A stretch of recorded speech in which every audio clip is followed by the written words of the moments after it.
The kind of morning where nothing seems out of place and nothing prepares you for the weight that is about to walk through those doors. I have sat on this bench for a very long time, long enough to know that people do not just come here with legal problems.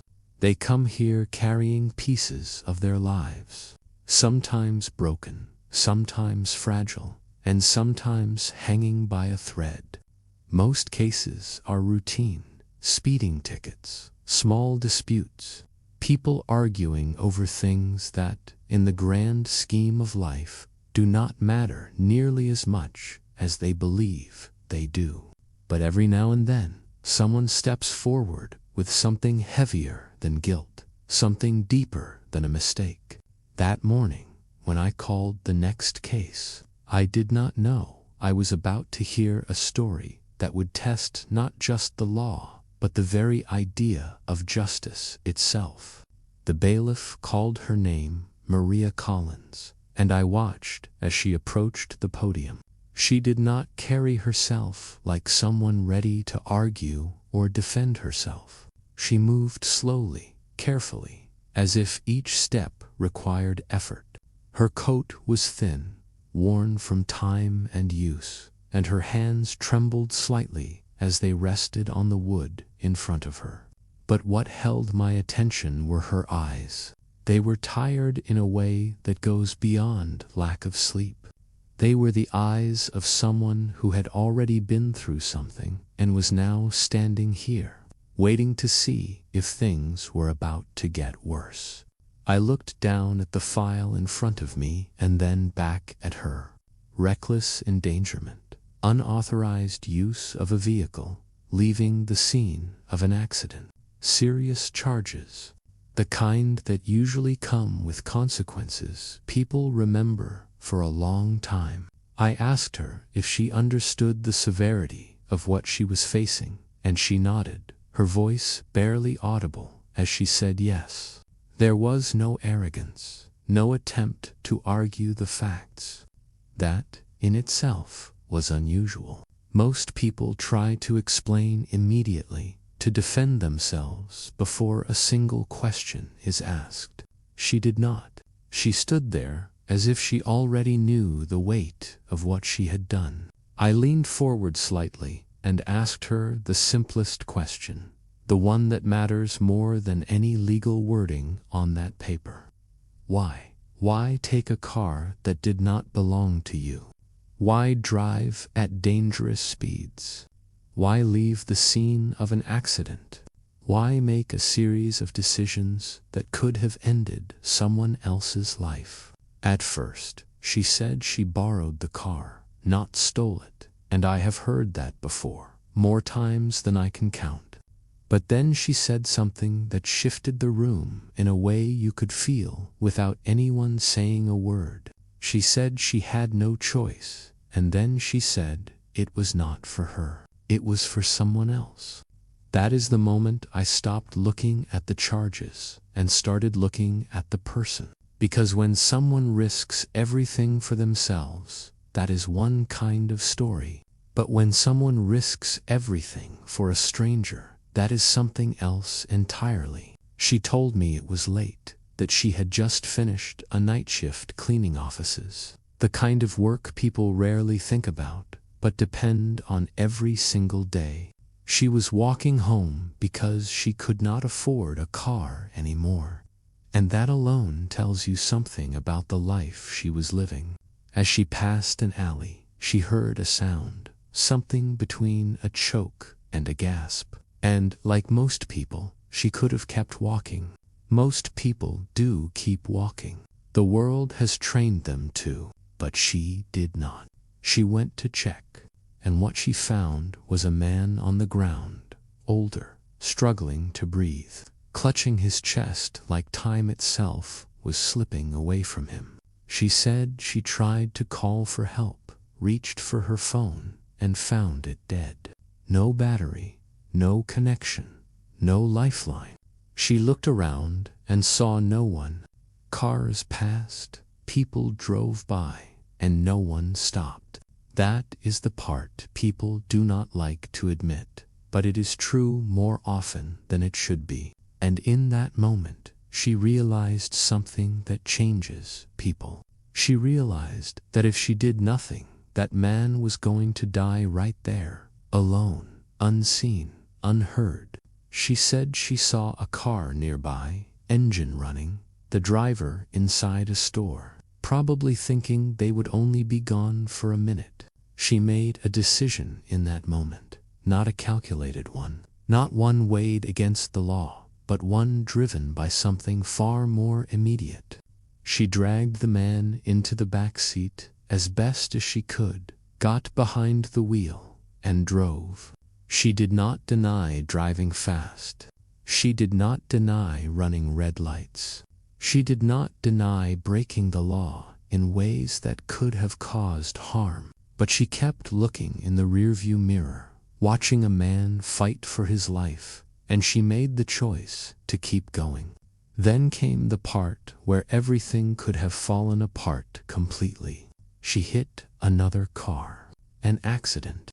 The kind of moment where everything stops, where responsibility demands you stay, exchange information, face the consequences. But she did not stop, and that is where the law draws its line very clearly.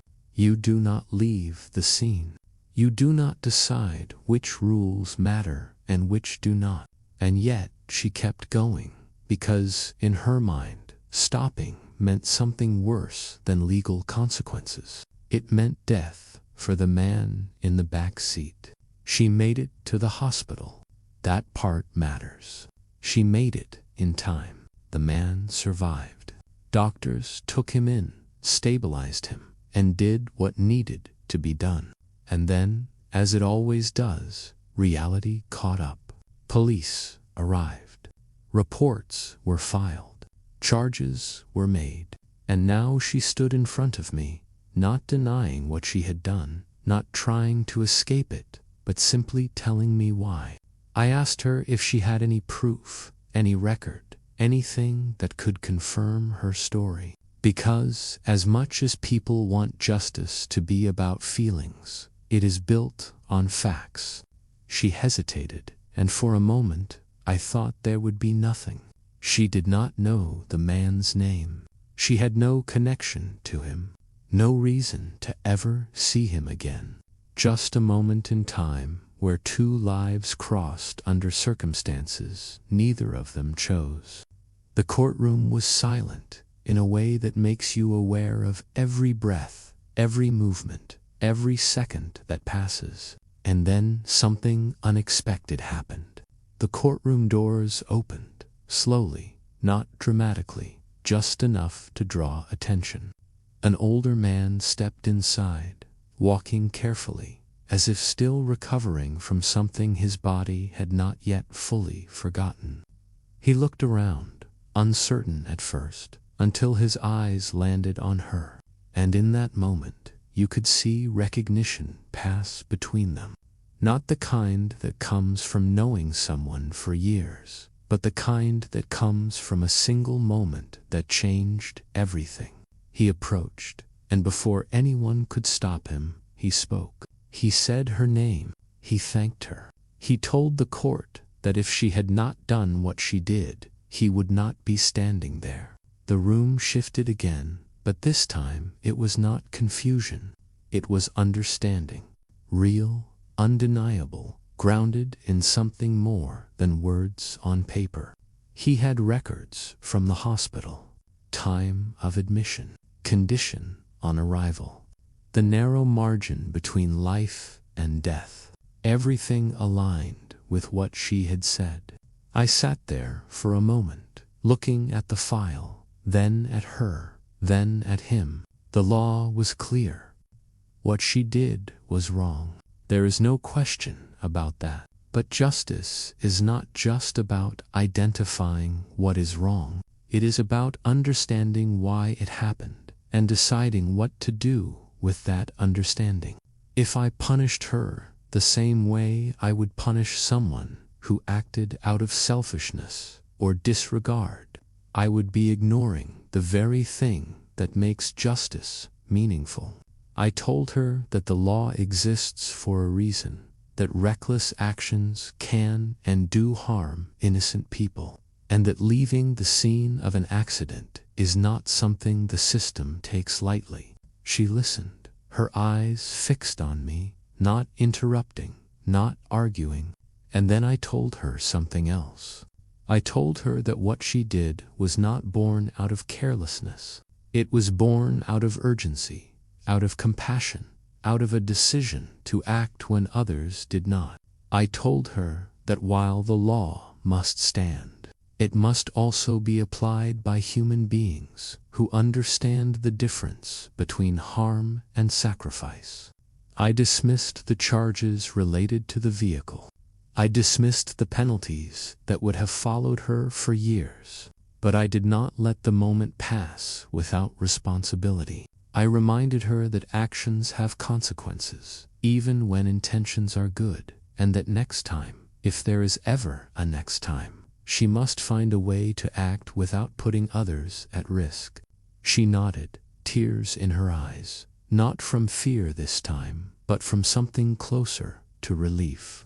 As she left the courtroom, she did not look like the same person who had walked in. The weight she carried had shifted, not disappeared, but changed. And as I sat back in my chair, I was reminded of something people often forget. The law is necessary. It keeps order. It protects people. But without understanding, without the ability to see the human story behind the action, it becomes something cold, something distant. Justice, real justice, lives somewhere in between. And that day, in that courtroom, we came a little closer to finding it. As the courtroom slowly settled after the man's words, I kept my eyes on Maria, because moments like these are not just about what is said, they are about what is felt, and what I saw in her was not relief yet, it was uncertainty. The kind that comes when life has pushed you so far to the edge that even hope feels unfamiliar. The man stood there, steady but fragile, as if his body still remembered the night his heart had nearly given up on him, and when he spoke again, his voice carried something deeper than gratitude. It carried truth, the kind that does not need decoration. He explained how he had collapsed without warning, how the world had gone quiet around him, and how the only reason he was still standing in that courtroom was because someone he had never met chose not to walk away. I have heard thousands of testimonies over the years, but there are always a few that cut through everything else. And this was one of them, not because it was dramatic, but because it was real in the simplest possible way. I looked down at the file again, the charges still there, unchanged, black ink on white paper, clear and undeniable. And that is the part people often misunderstand about the law. It does not adjust itself based on emotion. It remains the same no matter who stands in front of it. But what does change is how it is applied, and that responsibility does not belong to the paper. It belongs to the person sitting behind the bench. Maria stood there quietly, her hands still resting on the podium, but no longer gripping it the way she had before, because something had shifted, not completely, but enough for her to breathe differently. I asked the man directly, not because I doubted him, but because clarity matters, whether he was certain that her actions had saved his life, and he answered without hesitation, without looking at anyone else, without searching for the right words. He simply said yes, and sometimes that is all the court needs. Not a long explanation, not a complicated argument, just certainty. The room felt different then, not tense, not anxious, but focused, as if everyone present understood that they were witnessing something that went beyond a routine decision. I turned my attention back to Maria and reminded her, carefully and clearly, that the actions she had taken were serious, that driving at high speed, ignoring traffic signals, and leaving the scene of an accident are not small matters. They are the very things the law is designed to prevent, because they can, and often do, lead to harm. She nodded as I spoke, not defensively, not impatiently, but with the kind of acceptance that told me she already understood all of that, long before she stepped into that courtroom. And then I paused, because what comes after that acknowledgement is where judgment truly begins. I told her that the law exists to protect people, but it also exists within a human world, a world where not every situation fits neatly into rules and consequences. and that what she had faced that night was not a choice between right and wrong in the traditional sense. It was a choice between action and inaction, between risk and certainty, between breaking the law and allowing a man to die in front of her. I could see the courtroom listening in a way that goes beyond hearing words. The kind of attention that comes when people recognize something real, something that forces them to question what they would have done in the same situation. Maria's eyes filled again, but she did not look away this time, because she knew this was the moment where everything would be decided. I picked up my pen, not dramatically, not slowly, just as part of the process. Because decisions like this are not about creating a scene, they are about making a choice that will stand long after the moment passes. I dismissed the first charge, then the second, and finally the third, each one carrying its own weight, each one representing a line that, under normal circumstances, would not be crossed without consequence. But these were not normal circumstances, and pretending they were would have been a failure of judgment, not an application of it. As the words left my mouth, Maria's posture changed in a way that cannot be forced.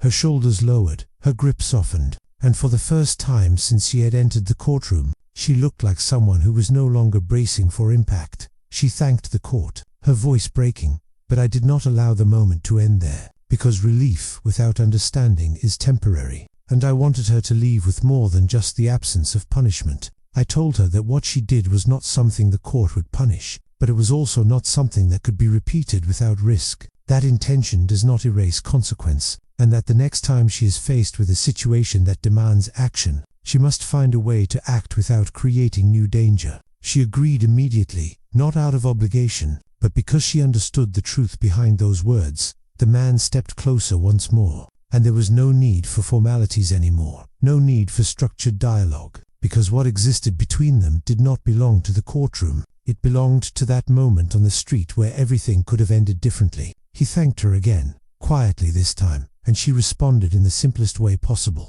by telling him that he did not need to, and that exchange, brief as it was, carried more meaning than anything else that had been said that morning. As they both turned to leave, the room remained still, not out of tension, but out of something closer to respect, because everyone present had just witnessed what happens when law and humanity meet at the same point and are forced to find balance. I sat back in my chair and allowed the moment to settle, because it is important, in this position, to recognize not just the decisions that are made, but the reasons behind them. People often think justice is about being strict, about being unyielding, about applying rules without exception, but that is only part of the picture. The other part, the part that matters just as much, is knowing when a situation calls for understanding instead of punishment. Maria Collins walked into that courtroom as someone facing consequences, and she walked out as someone who had been seen, not just for what she did, but for why she did it. And that distinction is what separates judgment from justice.